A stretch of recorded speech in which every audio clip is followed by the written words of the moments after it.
one of the greatest actors of the century, but also a monster and a great pestilence. These are words used by German director Werner Herzog to describe Klaus Kinski, a German actor he frequently collaborated with and somewhat of a friend. An actor so controversial with his emotional and violent outbursts on film productions that even a whiff of his antics in our current culture would have had him cancelled and without a career instantly. And this is by no means a jab at cancel culture, as the stories of Klaus Kinski we're about to tell are truly despicable. A person so fueled by rage throughout his career that on separate occasions an indigenous tribe offered to kill him for Herzog, a producer contemplated having him killed for insurance money, and even Herzog himself threatened to kill him when Kinski went too far. And after his death in 1991, many more revelations and accusations came to light about past productions and relationships with his daughters. But who is Klaus Kinski? This is actually a surprisingly difficult question to answer. His career ran from 1948 to 1989, appearing in over 130 films. Most notable of these were his 5 collaborations with Werner Herzog and his small role in For a Few Dollars More, the second film in the Man with No Name trilogy. Aside from film, he's also done a lot of theater plays, released over 20 spoken word albums where he recites poetry, and did a one-man show theater tour titled Jesus Christ Savior, where he monologues as Jesus. More on this later though. Many of his antics were known publicly at the time and gave him a cult favorite status that helped promote some of his later work. Kinski was born in Poland to Polish-German parents before they all moved to Berlin in 1931. Kinski described his childhood as extremely difficult with poverty-like conditions during the Great Depression. In 1943, at the age of 17, he was conscripted to the German Armed Forces during World War II as part of a paratrooper unit, but didn't see any action until the winter of 1944. Stationed in German-occupied Netherlands, Kinski was captured by the British Army on the second day of combat. But in one of his memoirs, he claimed that he deserted the German army, was recaptured by German troops, and sentenced to death before escaping and hiding in the woods before being shot and captured by the British army. As a British prisoner of war, he acted in shows put on by fellow prisoners, officially beginning his acting career. But a lot of this wasn't true, according to Werner Herzog, who mentioned this in his 1999 documentary, My Best Fiend, a documentary about Klaus Kinski and their collaborations, which will be referred to a lot in this video. Herzog claimed that Kinski fabricated a lot of his 1988 autobiography, and that Kinski was actually raised in a financially stable upper middle class family, as his mom was a nurse and dad was a pharmacist. And thank goodness his memoirs weren't entirely true, as they were quite sexual with claims of maternal sexual abuse and incest. Part of why his memoir was so full of lies was because he believed that no one would read it if it wasn't packed with controversy. That scum only want to hear about the dirt. He told this to Herzog when questioned about his constant trash talk towards him in the memoir, that no one would read it if he wrote that they got along, which we'll soon see would have also been a lie. The other reason for his fictitious memoirs could have stemmed from his mental illness. That is also a valid reason for his ridiculous outbursts on film sets. In 1950, Kinski stalked and eventually tried to strangle his theatrical sponsor, which put him in a psychiatric hospital for 3 days. Originally thought to be schizophrenic, Kinski was then diagnosed with psychopathy or antisocial personality disorder. This was a difficult time for Kinski, as he struggled to secure film roles and even attempted suicide twice in 1955.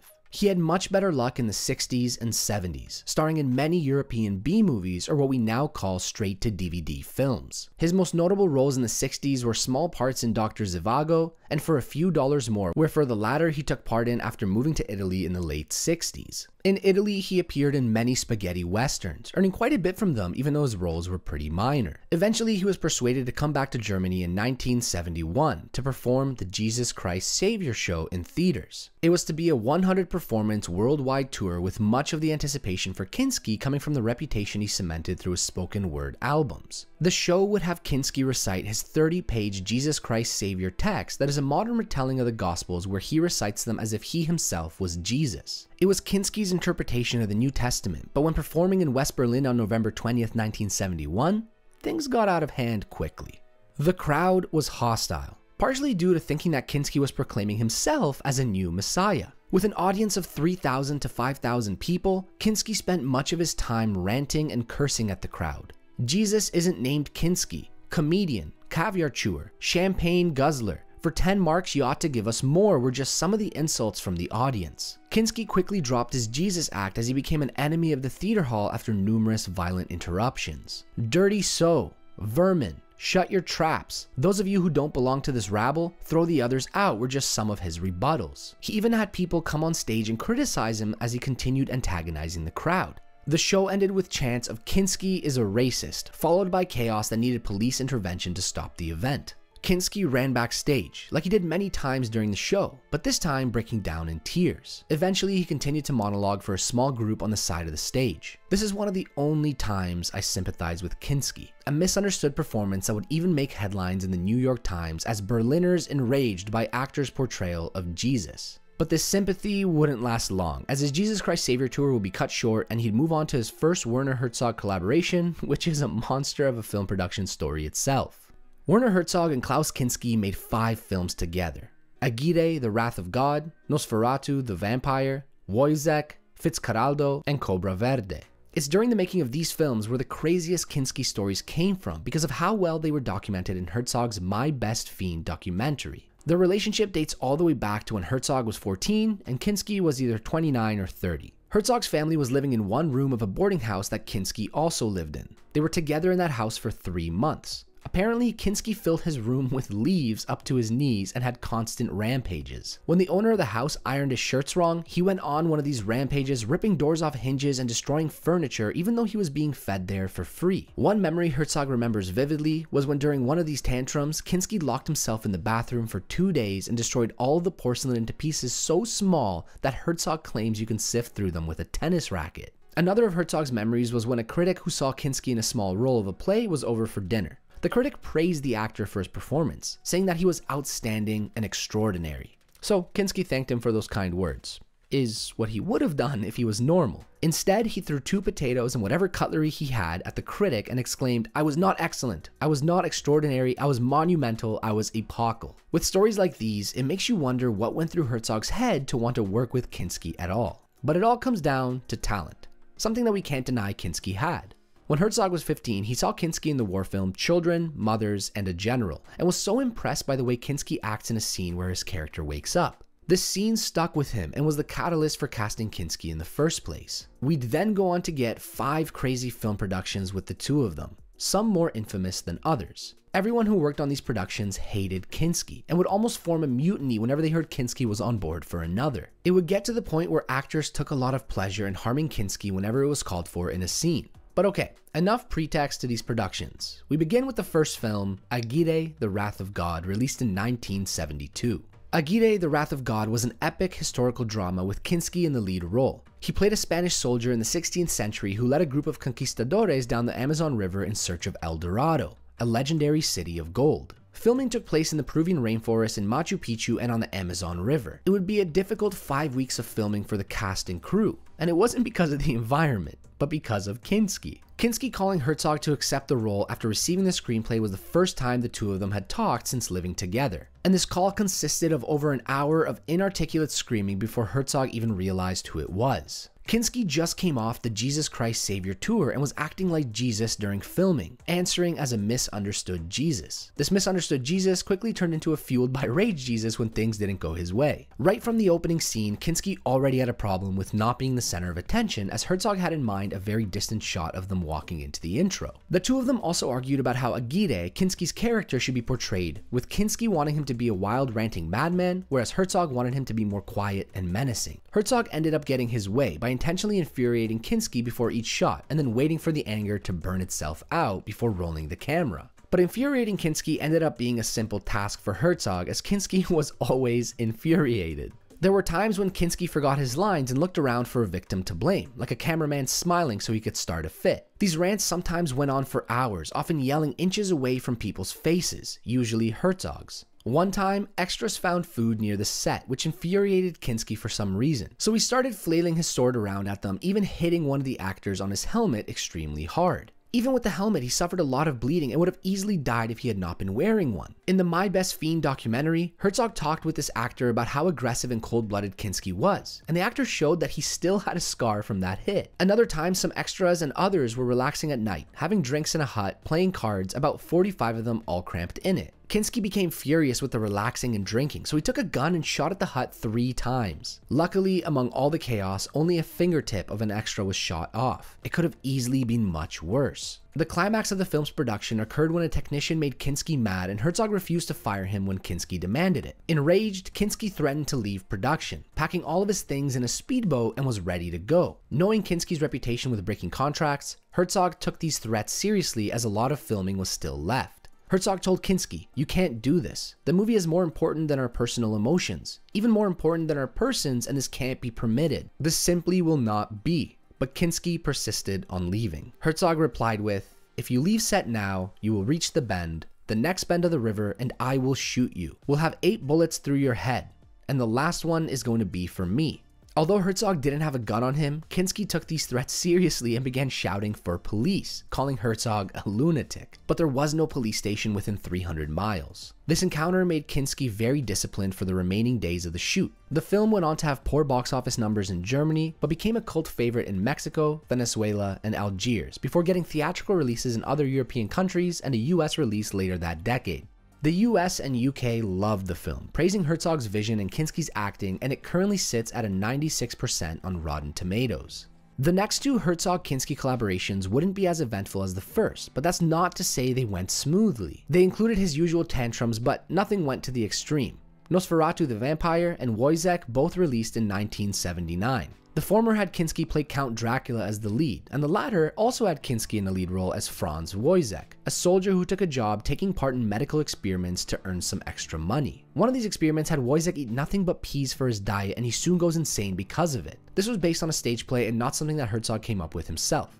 For Nosferatu the Vampyre, Kinski often argued on set, but surprisingly got along with Reiko Kruk, the Japanese makeup artist in charge of applying the Dracula makeup. These 4-hour-long makeup sessions went smoothly with no classic Kinski outbursts. The film released to great reviews, with the praise going to both Herzog and Kinski, and currently sits at a 95% on Rotten Tomatoes. Just 5 days after finishing the work on Nosferatu the Vampyre, filming began on Woyzeck. The crew was still exhausted from the previous production, but luckily it doesn't seem like Kinski caused too many problems, at least nothing worthy of reporting. In fact, Eva Matz, the actress playing opposite of Kinski in the film, had some good words to say about him. She claimed that there was a calm, warmer side to Kinski, and that he was always very professional and good towards her. Matz also said that on the last day of filming, when she started to cry that it was all over, Kinski hugged her, saying that he knew how she felt. Herzog also admitted that Kinski had a human warmth to him, but one that can quickly turn into an abrupt rage. Woyzeck also released to great reviews, sitting at 85% right now, but it was Eva Matz who received most of the praise. For her role in this film, she won the Best Supporting Actress Award at the 1979 Cannes Film Festival.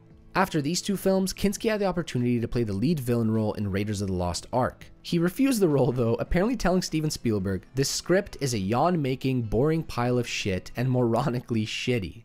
In 1982, the next Herzog-Kinski collaboration, Fitzcarraldo, released, and its production would be as insane as Aguirre's. Filming took place mostly in Peru, confirming that you don't just need Herzog and Kinski for it to be a controversial production, but that it also needs to be in South America. The entire production was problematic, even earning its own documentary, the very well-received Burden of Dreams. Indigenous extras were used for this film, with several of the ones who were hired as laborers getting injured or even dying. 2 people took arrows to the throat and stomach when a group of scavenging tribespeople launched a hit-and-run raid on the film production's camp. Luckily, they survived. There were also 2 small plane crashes that were carrying people to the film set, resulting in 5 critical injuries, with 1 being paralyzed. And many injuries occurred when working with the ship they used for filming, which was vital to the film's plot. But with all these issues they've already had to deal with, Kinski added his own on top of them. He continued his hour-long tantrums in this production, but they started to really show how much of an egomaniac he was, how much he needed to be the center of attention. Anytime there was a serious accident, which there were a ton of for this film, Kinski would see that he was no longer important at that time and throw a fit. One time, a lumberman was bitten by an extremely venomous snake while cutting a tree barefoot, which is a fairly rare occurrence. It would only take a few minutes for cardiac arrest to occur, and the camp with serum was 20 minutes away. So after only a few seconds of thinking, he took the saw and cut off his foot. Back at camp, all the attention was on treating the lumberman, which irritated Kinski. The same thing happened with the plane crash that was bringing 6 people to the production. Kinski saw that people lost interest in him for that moment, and he threw a fit because his coffee was only lukewarm that morning. He was more short-tempered than usual.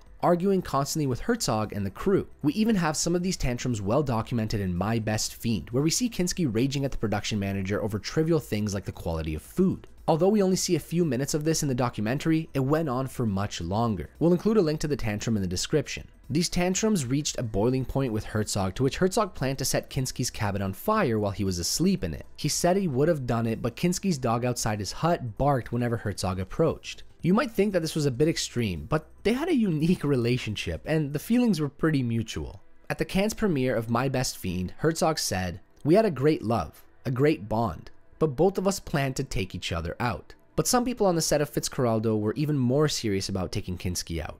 The Indigenous actors were very disturbed by Kinski's bizarre outbursts. They were afraid of him, as they are often gentle with each other, even when conflicted, but Kinski was very physical and vulgar. It came to the point where the chief of the Indigenous people offered to kill Kinski for Herzog, and he was dead serious. This happened towards the end of shooting, to which Herzog replied, "No, I still need him for shooting, leave him to me." Herzog exploited this anger the Indigenous had for Kinski for one of the scenes where the natives were around Kinski while he's eating, and you can see the true anger and tension on the extras' faces. After filming was wrapped up, the chief told Herzog that the extras were afraid, but not of Kinski shouting, and instead Herzog's silence during all of it. Fitzcarraldo released to good reviews, with a 77% on Rotten Tomatoes today, and is beloved by many. Before moving on to the next film, we wanted to list 3 more facts about this production. 1. Kinski wasn't even originally supposed to be in this film. Jason Robards was already cast as the lead, but he fell ill. Then Jack Nicholson was considered before finally landing on Kinski. The crew were definitely not too pleased to be working with him again, especially since 40% of filming with Robards was complete, so they'd have to start from scratch. 2.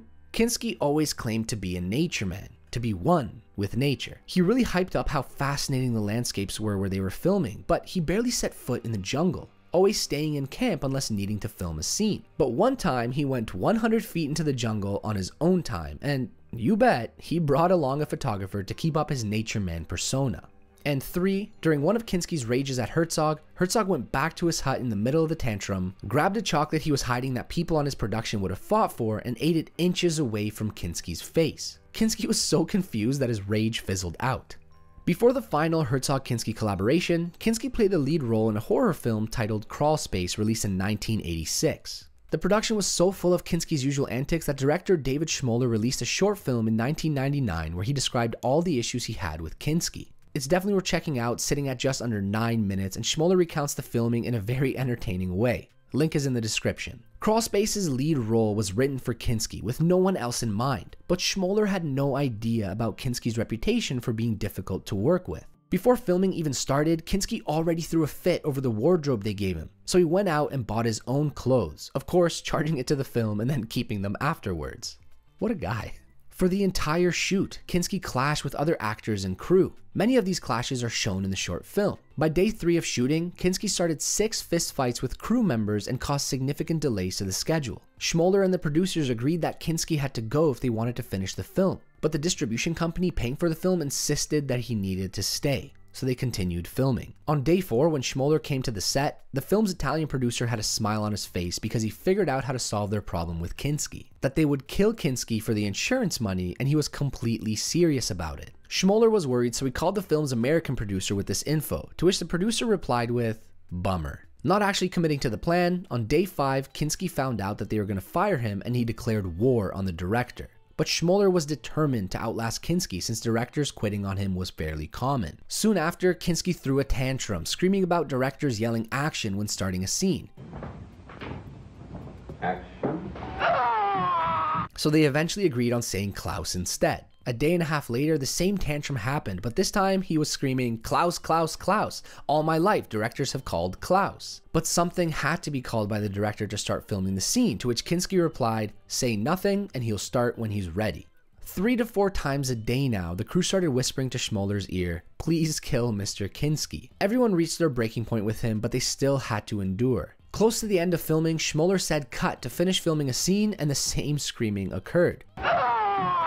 Cut, cut, cut. I made over 200 movies and directors are always yelling cut. When asked what to say instead, Kinski responded with, "Don't say anything, I'll stop when I'm finished." On top of all of these requests, Kinski also refused to say any lines he didn't like, to the point where scenes didn't make sense anymore. Crawlspace released very negative reviews with 17% on Rotten Tomatoes today. In a 2011 interview, Schmoller stood by his words in the short film, saying that he didn't exaggerate anything. It was all well documented and that Kinski is responsible for his own myth making. But it really makes you wonder, how many more undocumented controversial Kinski moments there were when making other films whose production stories weren't as public. A year later, in 1987, the final Herzog-Kinski collaboration would release, Cobra Verde, where Kinski plays a slave trader who travels to West Africa. Filming was done in Brazil, Colombia, and Ghana, and it was this film where their conflicted relationship peaked. This film's production problems weren't documented as well as the other, but Kinski's wrath was so unbearable that Herzog vowed to never work with him again. The outbursts were so frequent and violent, giving us the iconic image of Kinski clutching Herzog's throat on set.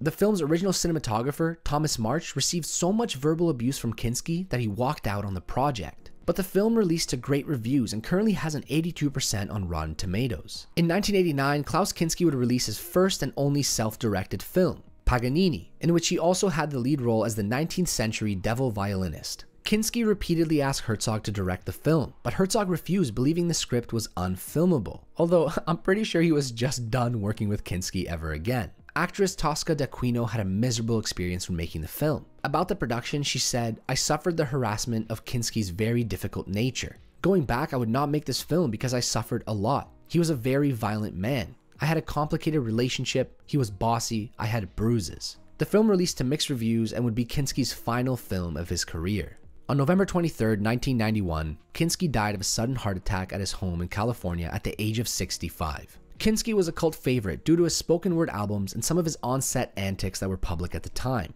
But it wouldn't be until 1999 when people really saw how insane Kinski was on set with the release of My Best Fiend and Please Kill Mr. Kinski.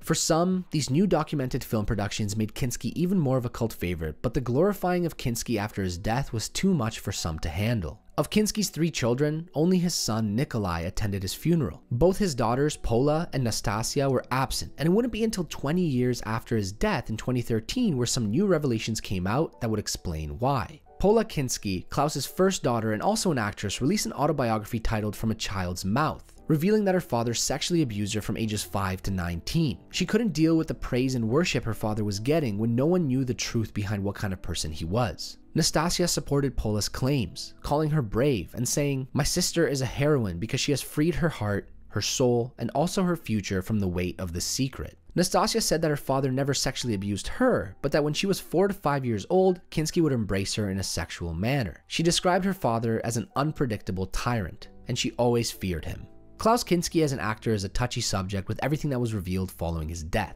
There's no denying that he's an extraordinary actor, but also that he's a cynical, short-tempered egomaniac. With just the on-set issues, it might be okay to look past them, but the sexual abuse allegations helped completely tarnish his legacy. But this is where it becomes difficult and where separating the artist from the art comes in. Just like Woody Allen and Roman Polanski, you can still enjoy their work without respecting them. And by boycotting Kinski's filmography completely, you'd be robbing yourself of a few astounding films, especially the Werner Herzog films, who isn't a saint himself, although relative to Kinski, he was. Maybe we'll make a video on him in the future. And also keep in mind that there were hundreds of people putting in a lot of time and a lot of effort to make these movies, not just the 2 of them. But we want to hear, what do you think about this subject? Comment down below.